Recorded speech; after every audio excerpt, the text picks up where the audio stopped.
Hey everybody, it's Tim here. So, real quick, before I get into this, I want to say thank you to everybody who commented and watched and really gave a lot of positive love to me and to my family in the last video. It really means a lot. I know we talk about that we are more than just YouTube watchers. We're a family, and a lot of you I'm friends with on Facebook, and we interact outside of this medium. But to have that outpouring was really just, it was very overwhelming, and it really meant a lot. So thank you. So I'm here because another member of the VC is having a contest, and I really want to show love and support. I think these are great ways to kind of make sure that everyone's aware of all these different channels and can really jump in. So this one is from Rod, and Rod has the channel, the HappyHippy Vinyl Guy. You know how I like to do, I like to leave a link below. So Rod, you know what, he kind of gives you what you'd expect. Loves Garcia, loves the Dead, fan of Floyd, Bowie, and just a lot of great music from the 60s and 70s he's a fan of, but listens to some of the more modern stuff, as well. So is a great addition to the VC, and is celebrating with having a contest for hitting, I believe it's 200 subs, which he's already surpassed. So it's a very simple one. It's called The Day the Music Died, and basically it just asks, pick 3 musicians that you remember where you were when you heard the word that they were gone. And I think for a lot of us, we grew up with these artists in our lives, whether it be younger or teenage years or adulthood or whatever the case may be, because this music speaks to us in some level or another, and we connect with it. So this one, the 3 came right to me. So I'm going to show music of the 3. He did say to kind of mention a couple of honorable mentions as well. So I didn't pull anything for those. If that was a stipulation, I apologize. But let's just get on with it. I have 2 different formats here. I have vinyl and I have CD. So the first one I'm going to show is vinyl. This is my favorite album from the Beastie Boys, and this is Paul's Boutique. So Adam Yout, who was known as MCA, or another pseudonym, Nathaniel Hornblower, 1/3 of the group of the Beastie Boys, passed away in 2012 from complications of cancer.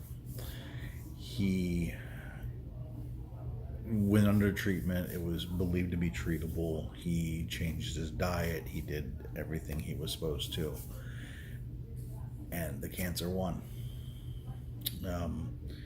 At the age of 47, he was gone.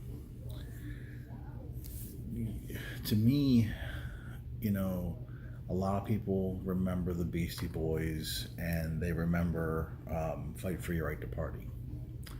And it's funny because that song was meant to be a parody of itself, essentially, and all that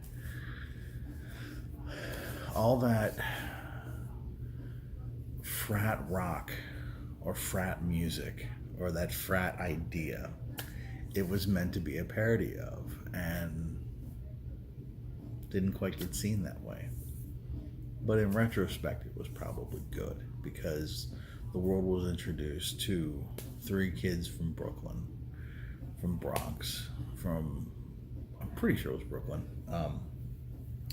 Doesn't matter, they're from New York. And anyway, they were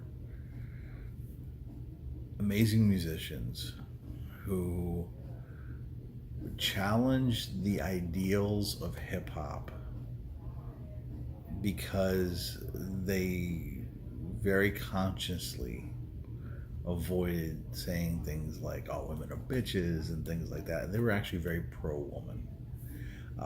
They were very political. They were they challenged the system on both sides of the fence with unwavering. They never compromised their beliefs, and to me that was incredible. They made some amazing music. Like I said, this is my favorite, just for the sheer amount of samples that they used in very creative ways. I love this album.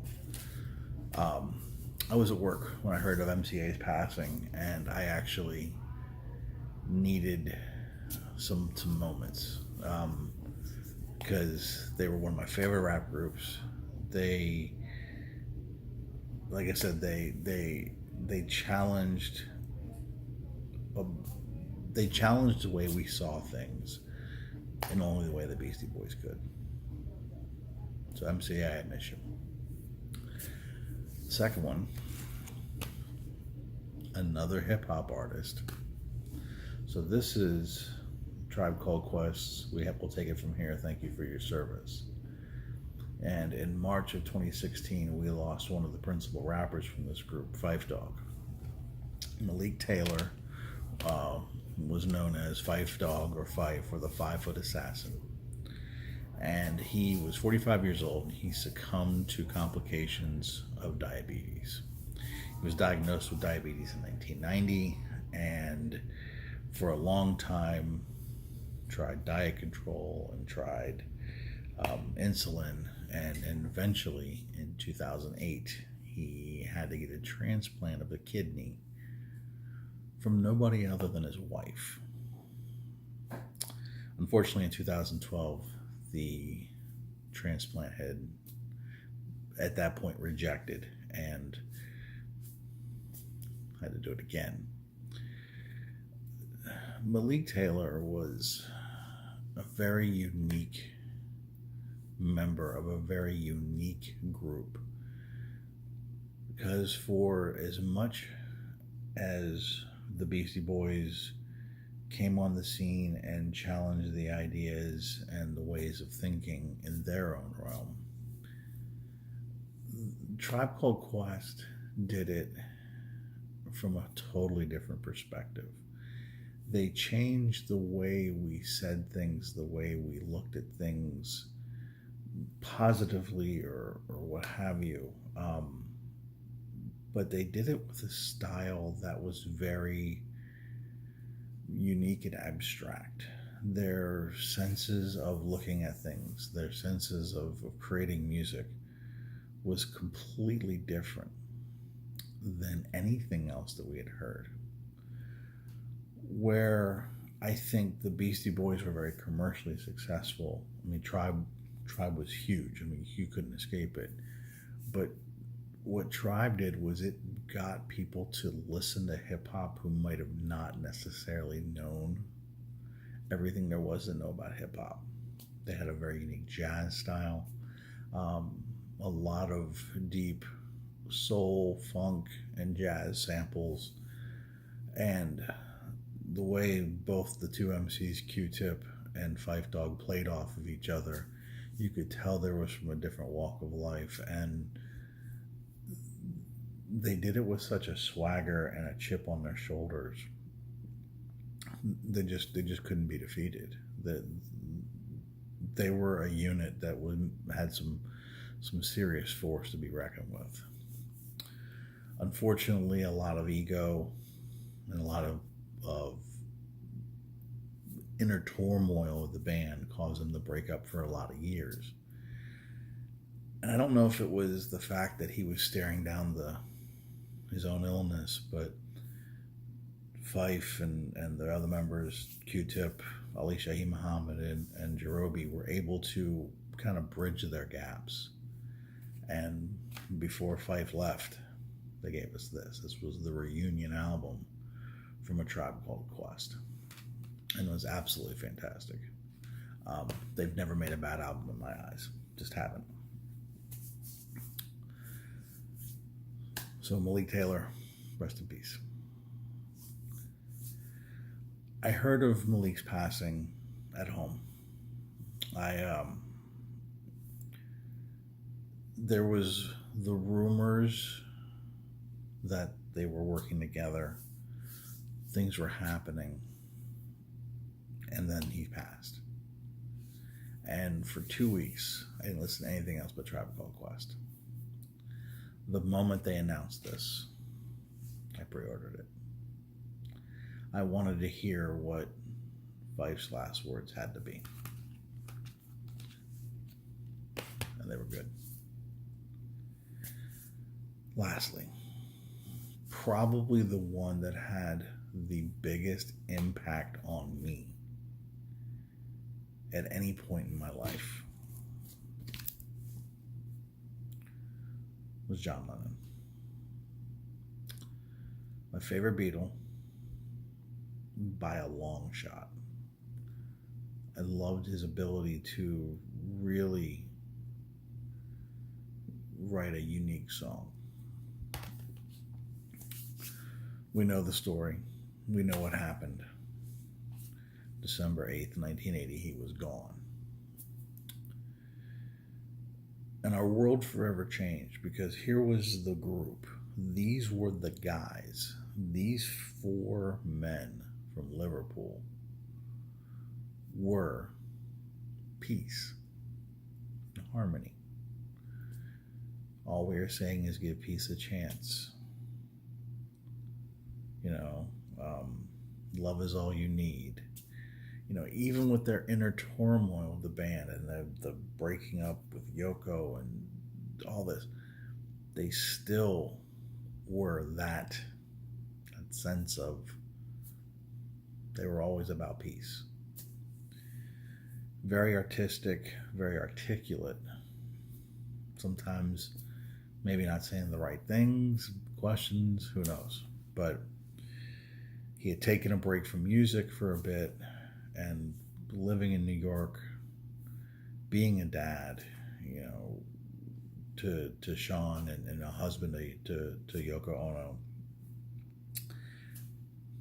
Finally puts out new music, and 3 weeks later is gone. It took me years to be able to listen to Just Like Starting Over at all, because of it having such a profound impact on me when I heard of his passing. I was 8 or 9 at that time, and I remember at that time I used to listen to the pop radio station at bedtime. I'd go to bed, I had an alarm clock, and it had a snooze button. So I would listen to what I think they called it the top 9 at 9 or something like that. I don't know.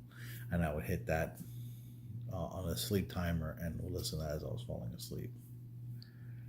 And I remember as they are getting ready to announce it, and they're like, we have breaking news. They're shocked.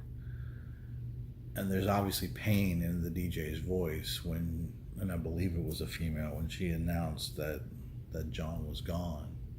My mother came running into the room because she knew I would listen, listening to the radio. And she wanted to kind of have that conversation with me. So my mother literally is running into the room, and I hear this, and she's looking at me, and I didn't know what to think. Growing up a huge Beatles fan, I was familiar with their music and was familiar with their subject matter. I didn't understand what would drive someone to want to hurt somebody who promoted peace and love. So I will never, ever, ever forget that moment. I will never, ever, ever forget that feeling of just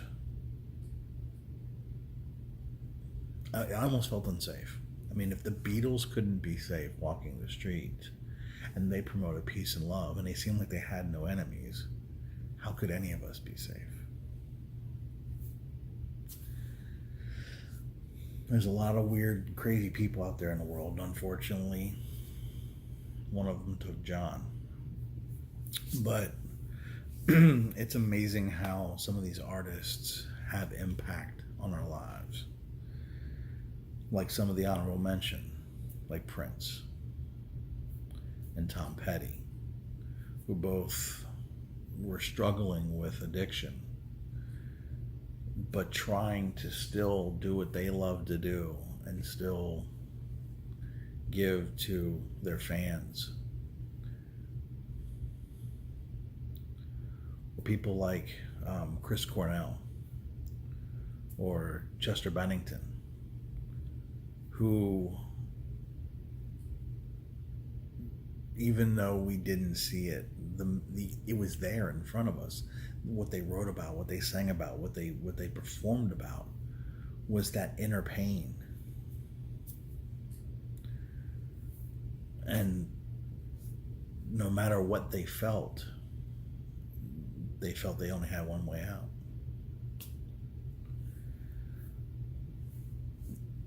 The connection we make with this music is eventually going to hurt us, because it's a very unique art.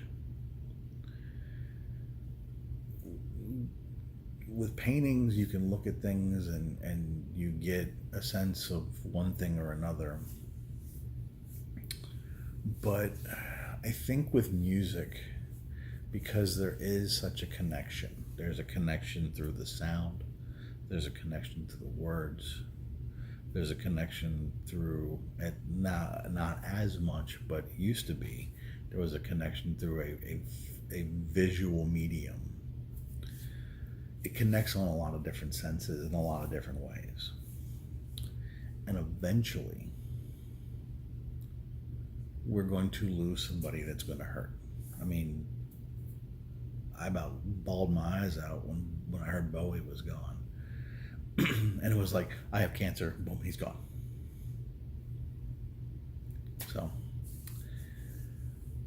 but I think we can't let that stop us. We still have to love and enjoy. From an amazing songwriter to an amazing performer to an amazing activist. These people touch our lives. Ron, I think this was a really interesting idea for a contest, and I like the idea that it kind of shares that idea, what this music means to us, what these artists mean to us. I wish you nothing but the greatest success with your channel. I love your content. I love your enthusiasm and your passion.